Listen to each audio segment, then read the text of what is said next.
میرے بھائیوں، اسی بات کو جناب محمد عربی صلی اللہ تعالیٰ علیہ وسلم نے ایک حدیث کے اندر ذرا تفصیل سے بیان فرمایا ہے، ذرا غور سے سنیے۔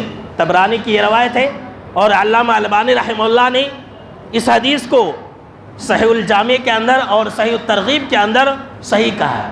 حضرت عبداللہ بن عمر رضی اللہ تعالیٰ عنہ راوی حدیث سے کہتے کہ جناب محمد عربی صلی اللہ تعالیٰ علیہ وسلم نے فرمایا کہ جب تم میں سے کوئی انسان حج کے لیے نکلتا ہے تو اس کے سواری کے قدم کے بدلے، ہر قدم کے بدلے، اس انسان کے ہر قدم کے بدلے اللہ رب العالمین ایک ایک نیکی کو لکھ دیتا ہے اور ایک ایک گناہ کو مٹا دیتا ہے۔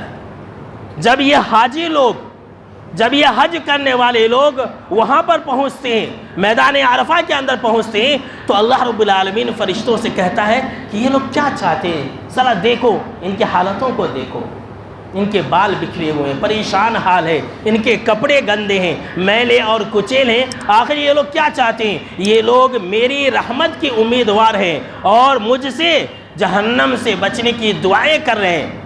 اللہ فرشتوں سے کہتا ہے کہ اے فرشتوں کی جماعت، گواہ رہو، میں نے ان تمام کو معاف فرما دیا۔ اللہ اکبر، میں نے ان سب کی مغفرت فرما دی۔ اور ان لوگوں نے جن کی، ذرا غور سنیے، حاجیوں کو دعا کرنے کی درخواست نہیں کرتے، دعوت تو کرتے ہیں، سب لوگ بلا وجہ میں دعوت کھلاتے ہیں، لیکن دعا کرنے کی درخواست نہیں کرتے، اور کوئی کرتا بھی نہیں ہے۔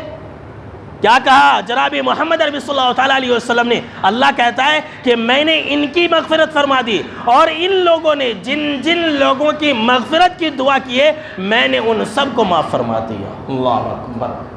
پھر اللہ کہتا ہے کہ اے حاجیوں کی جماعت، چلو اب یہاں سے نکل جاؤ مزدلفہ کی طرف۔ پھر جب حاجی لوگ مزدلفہ جاتے ہیں اور کنکری مارتے ہیں تو ہر کنکری کے بدلے میں اللہ رب العالمین ایک ایک کبیرہ گناہ کو مٹا دیتا ہے۔ اللہ اکبر۔ ایک ایک گناہ کو اللہ رب العالمین معاف فرما دیتا ہے۔ پھر جب یہ حاجی لوگ طواف کرتے ہیں تو وہاں پر بھی اللہ رب العالمین ان کے لیے بے شمار اجر اور ثواب کو رکھ دیتا ہے۔ حضرت اسماعیل علیہ السلام کے خانوادے سے ایک غلام کو آزاد کرنے کے برابر ثواب ملتا ہے، اور جو صفا اور مروہ کرتے ہیں وہاں پر بھی اللہ رب العالمین انہیں 70 غلام آزاد کرنے کے برابر اجر اور ثواب لکھ دیتا ہے۔ اسی طرح سے جناب محمد عربی صلی اللہ تعالیٰ علیہ وسلم نے فرمایا، اور یہ جو بال مڈاتے ہیں تو ہر بال کے بدلے اللہ رب العالمین ایک ایک گناہ کو مٹا دیتا ہے اور ایک ایک نیکی کو لکھ دیتا ہے۔ اللہ اکبر۔ پھر جب یہ حاجی لوگ تمام ارکان سے فارغ ہو جاتے ہیں، تمام ارکان سے جب فارغ ہو جاتے ہیں تو ایک فرشتہ ان کے کندھے کے اوپر ہاتھ رکھتا ہے اور کہتا ہے کہ اے انسان جاؤ اب یہاں سے عمل کرو۔ اللہ، کیا کہتا ہے؟ اے انسان جاؤ اب یہاں سے عمل کرو، اللہ رب العالمین نے تمہارے تمام پچھلے گناہوں کو مٹا دیا ہے، اور آج کے دن تم ایسے ہی ہو گئے ہو جیسے کہ کوئی انسان، کوئی بچہ ابھی ماں کے پیٹ سے پیدا ہوا ہے۔